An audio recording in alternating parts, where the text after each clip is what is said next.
Hi అండి, welcome back to Sridevi గుమ్మడి. ఎలా ఉన్నారు? నేను సంక్రాంతి పండుగను ఊర్లో జరుపుకున్నాను. అయితే ఈ సంక్రాంతి పండుగను ఎలా సెలబ్రేట్ చేసుకున్నాను అనేది ఈ వ్లాగ్లో చూపించబోతున్నాను. మీరు ఈ వ్లాగ్ చూసిన తర్వాత సంక్రాంతి పండుగను ఎలా సెలబ్రేట్ చేసుకున్నారో ఒక కామెంట్ తప్పకుండా పెట్టండి. పల్లెటూరులో ప్రేమ ఆప్యాయతలు ఎలా ఉంటాయి, ఇంకా భోగి మంటలు ఎలా వేశారు, గోదాదేవి కళ్యాణం, భోగి పళ్ళు పోయటం, కోడి పందాలు మొదలైన వాటి గురించి ఈ వ్లాగ్లో నేను చూపించబోతున్నాను. మన ఊరితో సమయాన్నిలా గడిపేయడం ఒక సరదార, మన వారితో కలిసి ఉండడం ఒక వరమేరా. ఇక మన వ్లాగ్లోకి వెళదామా?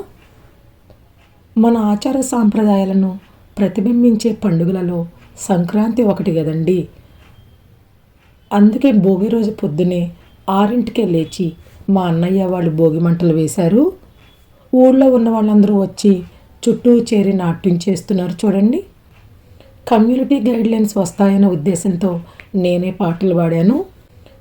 భోగుల్లో భోగుల్లో భోగవగ్గెల భోగుల్లో భోగి మంటల భోగుల్లో తెల్లారకుండానే పల్లె పల్లెంతాను ఎర్రాని కాంతులో భోగుల్లో తెల్లారకుండానే పల్లె పల్లెంతాను ఎర్రాని కాంతులో భోగుల్లో భోగుల్లో భోగుల్లో భోగభాగ్యాల భోగుల్లో భోగి మంటల భోగుల్లో ఎర్రాని కాంతులో భోగుల్లో గోగులు పూచే గోగులు కాచే ఓ లచ్చ గుమ్మడి ఓ లచ్చ గుమ్మడి పొద్దు పొడిచే ఓ లచ్చ గుమ్మడి ఓ లచ్చ గుమ్మడి ఉత్తడి వెలుగులు వచ్చేనమ్మా ఓ లచ్చ గుమ్మడి ఓ లచ్చ గుమ్మడి సిగ్గులు పూచే సిగ్గులు కాచే ఓ లచ్చ గుమ్మడి ఓ లచ్చ గుమ్మడి. మా అమ్మ 7 గంటలకే గారెలు చేయటం మొదలుపెట్టింది. పాయసం కూడా చేసిందండి. నేను సెల్ తెచ్చి వీడియో తీస్తుంటే మొదలు పెట్టావా వీడియోలు తీయటం అంది. ఈలోపు మా నాన్నగారు పూలు కోసి రెడీగా ఉంచారనమాట. మా అమ్మ వచ్చి తులసి చెట్టు దగ్గర దేవుడి దగ్గర పూజ చేసింది. తర్వాత మా తాతయ్య నాయనమ్మ తాతయ్య అమ్మమ్మ దగ్గర కూడా పూజ చేసిందనమాట. మా నాన్నగారు కూడా వచ్చి దండం పెట్టుకున్నారు. ఇది మా ఇల్లు అనమాట. మా ఇంటికి ఒకవైపు రామానుజ స్వామి గుడి ఉందండి. ఆ గుడిలో ఉండే పాటలు వినిపిస్తుంటాయి రోజు పొద్దున. ఈరోజు ఈ గుడిలో గోదాదేవి కళ్యాణం జరగబోతుంది. నేను మా ఇంటి దగ్గరలో ఉన్నటువంటి ఇంకో గుడి నరసింహస్వామి గుడికి బయలుదేరాను. నడుస్తూ ఉంటే దారిలో చుట్టుపక్కల వాళ్ళు అందరూ కనిపిస్తూ ఉన్నారు. ఎప్పుడొచ్చావు బుజ్జి అంటూ చాలా ఆప్యాయంగా మాట్లాడారండి. ఇతని పేరు సత్యం అన్నమాట. 102 ఏళ్ళండి మా ఇంట్లో పనిచేసేవాళ్ళు ఇంతకుముందు. వీళ్ళు రుక్మిణి హనుమంతు మా చిన్నప్పటి నుంచి తెలిసిన వాళ్ళండి.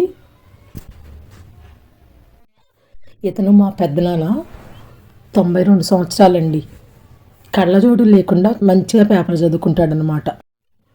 గుడి నుండి ఇంటికి వచ్చేసరికి మా పెద్దమ్మ ఇంకా జంగమ దేవర్లు వచ్చి ఉన్నారు. అతను ఏం మాట్లాడుతున్నారు వినండి. జంగమ దేవర్లు అంటారా మిమ్మల్ని?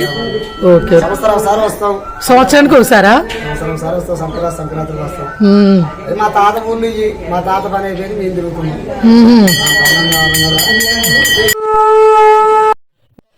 అందరం కలిసి పక్కన ఉన్న రామానుస్వామి గుడికి వచ్చాము. గోదాదేవి కళ్యాణం అని చెప్పాను కదండి, అందుకే తోరణపాకు కడుతున్నారు.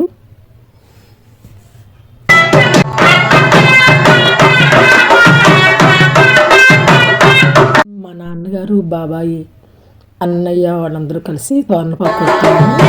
ఇతను మా అత్తయ్య గారు అబ్బాయి. తోరణపాకు కట్టడం అవగానే పూజ స్టార్ట్ చేశారు.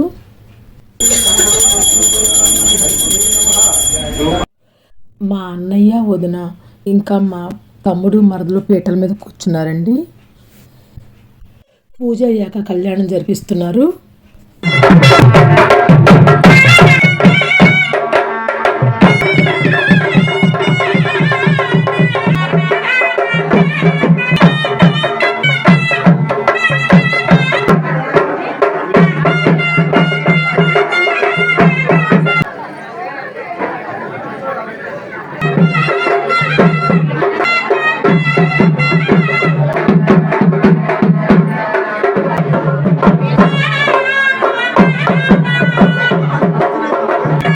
కళ్యాణం అవగానే అందరూ కలిసి భోగి రోజు కాబట్టి చిన్నపిల్లలు కూర్చోబెట్టి భోగి పళ్ళు పోస్తున్నారు. చిట్టి చిట్టి రేగి పళ్ళు, చిట్టి తలపై భోగి పళ్ళు, ఎంతో చక్కని భోగి పళ్ళు, ఎర్ర ఎర్రని రేగి పళ్ళు, తళతళలాడిపోతూ తలపై ఎన్నో దొర్లిపోతాయి. పసుపు గంధం అరటి పళ్ళతో మిసమిసలాడే పట్టు చీలతో ముత్తైదువుల గాజుల సడిలో ఎత్తున రాలే భోగి పళ్ళు, చిట్టి చిట్టి రేగి పళ్ళు, చిట్టి తలపై భోగి పళ్ళు, తళతళలాడిపోతూ తలపై ఎన్నో దొర్లిపోతాయి. భోగి పళ్ళు పోయటం అయిపోయిన తర్వాత అందరూ భోజనం చేయటానికి వెళ్ళారు. కళ్యాణం చేసిన విగ్రహాలను సాయంత్రం ఊరంతా ఊరేగిస్తారు. నేను కేవలం భోగి రోజు లాగా మాత్రమే చూపించాను, ఎందుకంటే భోగి రోజు నైట్కి నేను బయలుదేరి హైదరాబాద్కి వచ్చేసాను. అందరినీ వదిలి వస్తుంటే చాలా బాధగా అనిపించింది. భోగి పండుగను మా ఊరిలో మా వాళ్ళందరి మధ్య జరుపుకోవటం వల్ల నాకు చాలా సంతోషం అనిపించింది. ఈ వ్లాగ్ మీకు నచ్చితే కనుక ఒక లైక్ ఇచ్చి నా ఛానల్ని సబ్స్క్రైబ్ చేసుకోవటం మాత్రం మర్చిపోవద్దండి. Thanks for watching. Please like, share and subscribe. Bye.